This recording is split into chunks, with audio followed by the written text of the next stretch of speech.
When practicing guitar, do you sit or do you stand? Which way is better, and does it even matter? This is what we're going to find out in today's episode. Welcome to the Beginner Guitar Academy podcast, a podcast where we provide tips and tricks to take the confusion out of learning to play guitar. Beginner Guitar Academy is a fast-growing online guitar school taking you from complete beginner to well-rounded guitarist. So are you ready for your next guitar lesson? I'm ready. I'm ready. I'm ready. Here's your host, Amazon best-selling author of the book Learn to Play Electric Guitar, Paul Andrews. Hello and welcome to this week's episode of the Guitar Academy podcast, episode 102. Standing or sitting, which way should you practice guitar is the title of this episode. So obviously we're going to go through sitting versus standing, the pros and the cons of each one, which one you should choose, and kind of give you a bit more information about that. So if you are wondering if you should be practicing standing up, if you mainly sit, or vice versa, then this episode will hopefully answer that question. Now, before we dive into that though, I've got a bit of Academy news, bit of housekeeping like normal. And the first thing is for BJ members. I've just released this month's Academy show. So that is published in the Academy, or will be on Saturday if you listen to this on Friday when the podcast comes out. And the Academy show is where I go through everything that was released in the previous month within BJ. So I'll be going over what was released in October. So if you haven't been checking your emails recently or you just haven't had time to log in, this will give you a big overview of everything that happened that month. So you know exactly where to find the new content, what you've missed out on, so you can dive straight in and get rocking. And that'll be waiting for in the Academy, I say, for you if you're listening to this after Saturday. So I'll be releasing it probably Saturday morning into the Academy. Next thing is just to remind everyone that I've got the Speed Up Your Chord Changes challenge coming in November, which we are now in. Can you believe it's November? And that's going to be Monday, November the 14th for 5 days. And you'll learn how to track your progress and actually see results. You'll learn some simple techniques such as folded corners, such as the knee technique and other things like that. Basically, I'm going to give you everything you need to speed up your chord changes, not just tell you to practice, which doesn't work unless you're practicing perfectly. We don't want you to be practicing mistakes. We want you to be practicing purposefully with clear outcomes and with some techniques that are actually going to get you changing your chords quicker. And that's what I'm going to be giving you in this workshop. Now, it's completely free. It's open to BJ members and non-BJ members. And it's basically going to run on Facebook. I'm going to have a pop-up Facebook group. Every day I'm going to be going live in that group and giving you some cool information, doing a different topic every day, giving you some techniques. So by the end of those 5 days, you have a clear path of how to speed up your chord changes. And that's completely free to join. You can do that now at bjchallenge.com. And I look forward to seeing you guys on Monday the 14th to get rocking. I will actually be opening up the Facebook group a couple of days before that. Spoiler alert. So we can get in, get to know one another, and you can kind of get settled before we do kick off on that Monday. So yeah, bjchallenge.com to sign up for that. Now that is the housekeeping out of the way for this week. So let's dive into the topic, which is standing or sitting, which way should you practice guitar? So this week's episode is all about standing or sitting while you practice the guitar. Now, most guitarists start by playing the guitar sitting down, and quite often it doesn't even really cross their minds as an alternative to stand up. I remember when I was in the very kind of early stage of my guitar playing, and I got in my first band, and we had a gig coming up, and I didn't even think about that I'd have to stand up for this gig, and I'd always practice sitting down. And then I thought, oh no, the gig was a few days away. So I then stood up and thought, this feels a bit weird. Oh no, what am I going to do? I've got a few days just to get used to this, and then I'm going to be on stage. And it was a little bit of an eye-opener that, okay, yeah, I need to practice my standing as well as my sitting. Now, I stand up all the time now when I'm teaching. I don't sit down because I teach groups. I'm at the front of the group. I'm kind of dancing around. If I'm doing BJ stuff, I'm sitting down, getting recorded, doing it. But I normally stand up now. So standing up's not a problem anymore. Obviously, I've played loads of gigs, loads of shows and stuff over the last few years. 20 years. So that's quite a few years, isn't it? So it's like anything else. It just takes a while to get used to it. But I'm going to give you some tips in this episode to get used to that a little bit quicker, and some reasons that people find it a bit of a struggle because they don't know how to set themselves up to stand even when they are sitting. So we're definitely going to go through that. So I suppose we could jump into it, couldn't we? As I said a minute ago, most people will be sitting when learning guitar. It's very popular. People want to learn any types of guitar. And certain styles, especially classical guitar, you'll normally see people sitting down. Acoustic guitar, probably as well. And there's obviously nothing wrong with sitting down. And there's certain things to consider, though, when you're sitting down to when you're standing up. So when you're sitting down, there are two common positions. There's a classical and there's a rock position. Now, the classical position is where you have the guitar in between your legs. So if you're a right-handed guitar player, you'll have the guitar sitting on your left leg. You have it tilted up, so neck is kind of diagonally pointing towards the ceiling, and that is the classical position. Now, the classical position is quite a good position. It keeps your wrist of the fretting hand in a neutral position, so you find it's a bit more comfortable. You'll probably find your posture is a lot more correct, I should say, straight back, so you don't feel like you have to hunch yourself over the guitar neck or over the guitar body to see the guitar neck. Everything's a little bit higher, everything's more in eye range, so it's a little bit easier to sit in a nice straight back position. And that's something you want to be really careful of whenever you're playing guitar, is posture. Super important, something that people don't think about, but something that I realised about 10 years in, that my neck, I'd start getting a bit of a hunchback, so I'm always crooked, I'm always leaning over the guitar. So don't be like me. Think about this a bit ahead of time and make sure your posture is nice and straight. Now, for added security, especially when you're sitting down, I'd still recommend you wearing a strap. Now, strap, a lot of people think a strap is just for when you're standing up. So obviously, you don't have to hold the guitar. The strap is holding the guitar around your neck. But by having the strap on your guitar, it's going to keep your guitar up in a good position. It does obviously save it from falling off your lap and things like that. But we want it just to be in a nice, comfortable position.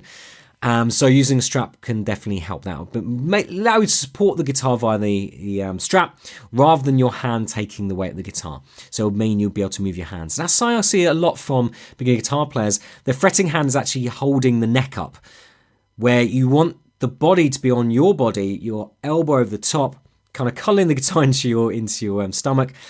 And the guitar should then be balanced so you don't have to hold the weight of the guitar with the neck. Your hand needs to be able to move, your fretting hand, freely along the neck, or you won't be able to move and change positions along the neck. So bear that in mind. You should be able to move your fretting hand without, taking any of the burden of the weight of the guitar. So there's a few things to consider there. Sitting, if you've only ever sat in the rock position, which I didn't actually explain, I went for the classical position. The rock position is where you have the guitar on your right leg. You see a lot of people sitting like that. It's quite a contemporary way of sitting. But the classical position is how I normally recommend students do it because of the reasons I just stated. So it gives you a straight back, it's easier for posture, easier to execute faster runs away. You see some shreddy guitar players, really fast technical guitar players sitting like this because it's easier to execute faster phrases. So I definitely recommend a classical position. Also, it's good if you are going to sit in classical position, and if you're not as well, it can be quite useful to have a footrest. A little rest that looks like a bit like an ironing board, but a very small one, that you then put your foot on top of. It then is going to elevate your leg up and mean you're going to be in a slight, again, better seated position. So a really good thing to get hold of. You can get them super cheap off someone like Amazon. Just look for footrest or guitar footrest and you'll see them pop up. So not expensive at all, around about probably $15, £10. Okay, so there are your two different sitting positions, the classical or the rock. I'd normally suggest doing classical. Some people do not get on with it at all though and find that rock just feels better. So I definitely experiment with both.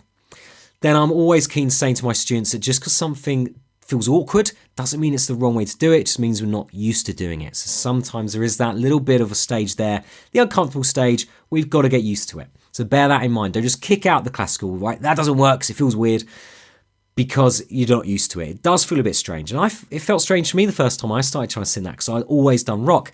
My guitar teacher, I think most of my guitar teachers, no one even said about the sitting position. No one really talked too much about posture. So it just wasn't in my head at all. So I didn't even think about two different sitting positions. It was only really not even that many years ago that I started sitting in classical position and felt a lot straighter. My back felt a lot better. The posture was a lot better. And just felt better sitting like that once I got used to it. It did take a little bit of time to get used to it. So there we go. So the rock position is good, but very easy to fall into bad posture because you hunch, you lean over the guitar because you want to see the neck. Really important to think about that. And they're kind of the big two. So when it comes to sitting down, then one of the pros to sitting down is if you have a heavy guitar. You're not going to take all that strain on your neck, especially if you're standing up. So it can feel nicer for long practice sessions. It can sometimes be easier to see the fretboard as well when you're sitting down, especially if you sit in that classical position. But we're going to talk about how to go to standing and not have that problem in a minute. But most people find that it's easier to sit down than stand up if they've not thought about the height of their kind of strap and stuff like that. We're going to talk about that.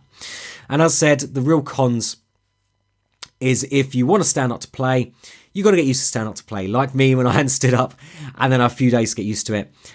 It was quite a steep learning curve. I had to practice a lot over those few days for the gig. And you like to slouch to say, I keep saying about poor posture, just to really drum that home because it's so important. And if you sing and play guitar, it can be more challenging for your technique when you're sitting. Standing can be a little bit easier.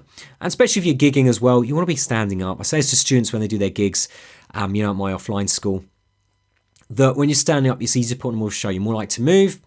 People that sit down kind of fold into their guitar a little bit because they're trying to hide. And it's not a dynamic performance from the kind of audience point of view. It's a lot better when someone's standing because it looks more like a show. They're going to be more likely to move around and there's a bit more stage presence there.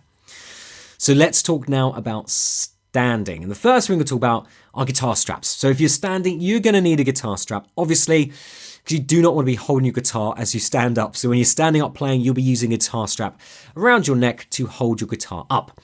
Now, there are a few different types of guitar straps and different makes, different sizes, all that kind of stuff. But mainly we're going to talk about different materials. So we're going to look at leather, suede, nylon, polyester, and cotton. They're kind of the main 5 types you're going to see. Now, leather, one of the most popular because it's quite hard wearing. Long life, you'll be able to keep it for years. And it's quite comfortable if you use it for a long time. So that's kind of definitely the pros of leather straps. Fender do a great range of leather straps. So definitely something to look for if you want something a bit more hard wearing. Suede is another popular choice because of the way it looks. Tends to be a bit less expensive than leather straps as well. Leather's going to probably be the most expensive strap you'll get. Suede straps are still durable though, especially take care of them and also comfortable to use. Next, nylon. Now, nylon's one of the cheaper ones. It's very inexpensive. You see a lot of different colours of nylon straps because they're easier to dye. And again, it's one of the most common. It's quite strong, difficult to rip, difficult to stretch, and can also be quite comfortable. Next is polyester. And like nylon, polyester is easy to dye, easy to print on as well. So you see a lot of cool designs on polyester straps. And although they're definitely affordable, then they're still durable and comfortable. So nylon and polyester are probably the ones you can see in most guitar shops for the best sort of price. Then we have cotton. Now, obviously being natural material, it has a higher friction, which is good if you want your guitar to stay in place. It won't be moving around so much. It's a good choice if you have a heavy or imbalanced guitar. Now, the good thing is it's obviously very comfortable to use, but the downside is more prone to dirt and get a bit more grubbier than especially like nylon or polyester. So they're different materials, something to bear in mind when you're looking for your guitar strap. But now let's talk about the more practical side of it. So how do you actually put a guitar strap on a guitar? So a guitar has strap buttons and you'll see them on the ends of your guitar, and that's where the strap fits on. Now you'll normally have 2 strap buttons or 1, or you might not even have any. So 2 strap buttons will work with any standard guitar strap. You'll see the end of the guitar strap has a little slit in it. You slip over your strap buttons. That's going to mean that it will stay in place. Now if you have 1 strap button, very common for acoustic guitars, normally you have the strap button on the body. One end goes over that, then you tie the guitar strap. So the other end will normally have like a little, what look like a shoelace around through the other side. That then ties around the headstock, just underneath the strings, and that's how you then put that guitar strap on.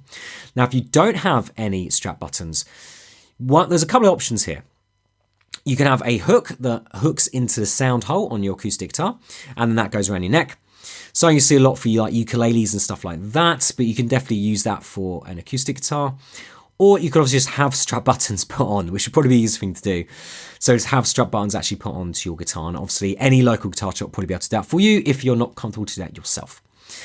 Now, something that I want to talk about here as well, because I've used, my Strat is my primary guitar I've used for years and years and years. And that has 2 strap buttons. So I always use guitar straps for that. Then I noticed this just started to get a bit loose. So I used it more and more and started to be less stable and kind of fall off. That's when I started looking at strap locks and locking washers and locking ends and these kind of locking components of straps. And there's a few different makes that do this. The Ario is a really good one, and they have a locking guitar strap. It goes over the strap button, you then spin a wheel and it tightens up around it. Now I had a couple of these are plastic, and they broke. And one time my guitar went crashing to the floor, another time I think I managed to catch it. But I don't use those anymore. What I use now is Ernie Ball Polylock guitar straps. Now, I have links in the show notes for this. You go to bjpodcast.com/102, and that's the numbers 102, not spelled out, just the numerical numbers. I have links for all this, but an only bought polylock guitar strap, not the cheapest, for £15.99 or $19.99, but definitely good. I've had them for ages. I have one here in my studio where I do all the BJ recording. I have one at the school where I'm teaching with it. So they get a lot of use and they are just fantastic. But you can get other things as well. Fender do little washers that just flip, they can flip or slip over the top of your strap button to hold it in place. And there's loads of little gizmos like that as well that you can use. You can get locking ends that you can then fix to your strap that then slips on top and locks in place over your strap buttons. So there's a few different options here. I really like the Ernie Ball polylock guitar straps because they're easy to get off and on and off. They're rubber, so really hard wearing. And not that expensive. So yeah, definitely check those out. Now, so next thing to talk about, now we know different types of materials for straps. We have an idea about maybe which one you'd like to get now, if you haven't got one already. We've talked about strap buttons, how you're actually going to fix that to your guitar. We talked about locking it in place so it doesn't really fall off. So next thing we want to talk about is what a lot of people get wrong. So when they sit with their guitar strap and then stand up, they have their guitar very low down, so it's in a totally different position than they were when they're sitting. The goal here is to position your strap so as you stand up, your guitar is at the same height as when you sit down.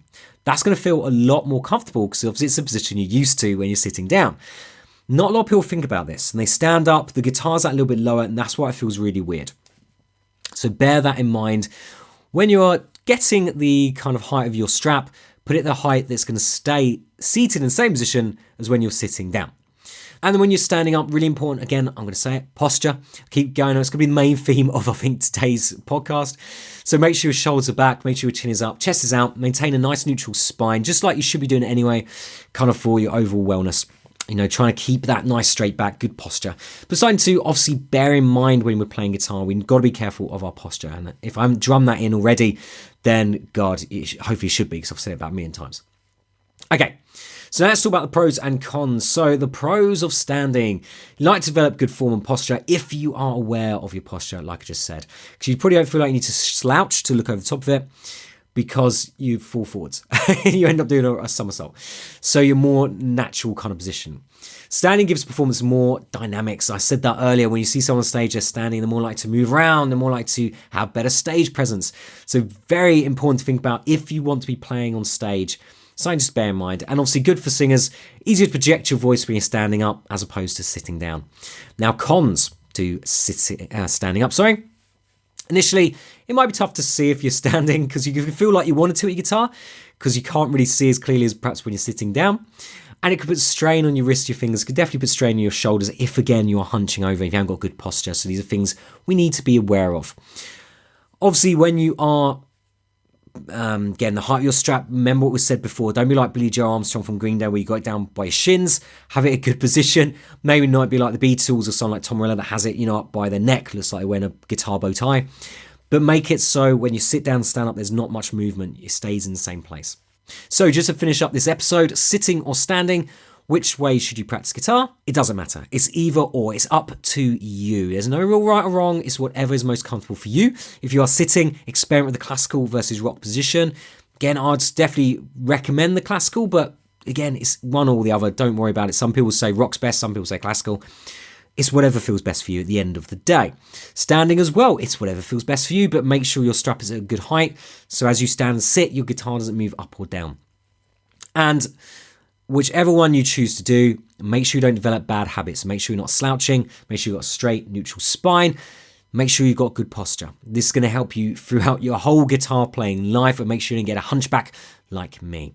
So there's some good ideas. Experiment with sitting versus standing. If you haven't stood at all, get yourself a nice strap and give it a go and see which works best for you. And there we go, guys. Hope you enjoyed this week's episode of the Beginner Guitar Academy podcast. So standing or sitting, which way should you practice guitar? And as I said at the end there, either. So whichever way feels best for you. But hopefully now we've got the pros and the cons of each one. We've got a few more ideas. We've been more understanding about how to put on a strap, different types of strap. A bit more in-depth knowledge now to go away and make an informed decision. So if you haven't already, make sure you subscribe to the Beginner Guitar Academy podcast so you miss out on future episodes. And if you've got a few minutes, I'd really appreciate a rate and review whichever podcast app you're using to listen to me today. Just a shy little 5-star review. Won't take long, but helps me get this message out to more people. And it helps me see that people are listening. It helps me stay motivated and keep recording these episodes for you guys. And that's all I ask for. This is completely free, obviously. The podcast takes obviously my time and hard work. So all I ask in return is just a nice little review. That'd be most appreciated. And you can do that again in whichever podcast app you used to me today, or you head over to bjpodcast.com and you'll see there's a little review section there to do it. Now, if you've been trying to teach yourself guitar, you've been looking at YouTube and you're thinking, there's got to be an easy way. Well, I have got some good news. There is definitely an easy way, and it's called beginnerguitaracademy.com. That is my online guitar school. And if you haven't heard about it before, I'm sure you have. It is where I hang out, and all of my awesome students do as well. And what makes BJ different is it is not an online course, it is an online guitar school. And what the difference is, we use a very structured curriculum, the G4 guitar method, that I've used in my offline school now for about 6 to 7 years. Might be longer than that now, actually. And it's just amazing. It's a really structured system to learn to play guitar. I've broken it down into series of classes like you just have with me at my offline school, about half an hour long. So you literally just log on at home, watch a class. It's like your guitar lesson for the week. Then you go away and you practice what I ask you to practice at the end of the class. Simple as that. Halfway through, then send me a progress check. I get back to you with personalized feedback. So you actually get one-on-one guitar lessons as well and feedback from me. All just for $39 a month. Now, that might sound expensive if you looked at things like Fender Play, or if you looked at things like TrueFire, you looked at things like, I've forgotten the names of all the others, but any other guitar course, yes, we are more expensive. And the reason why is because you get me whenever you want me. You can send me a message whenever you like and I'll get back to you. And that could be a video message. You want me to check out your playing. You got a question. That's why it's a bit more expensive, because you get private guitar lessons.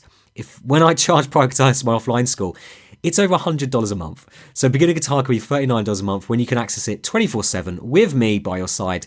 Is actually really good value for money. So don't be put off because you think it's expensive. Come and check it out. It's a $1 2-week trial. You can come and give it a spin and see why I'm saying it's one of the best places to learn guitar online. Come and check it out and see if I'm right, which I have a feeling I might be. And yes, just $1, guys, 2-week trial over at beginnerguitaracademy.com. Now, that is it for me this week. So I'll have another episode for you next Friday, so make sure you check that out. In the meantime, though, guys, keep practicing, take care, and I'll chat to you next week. Thank you for listening to the Beginner Guitar Academy podcast. We hope you enjoyed today's episode. For more information, updates, or to start your membership today, please visit us at www.beginnerguitaracademy.com. Until next time, take care.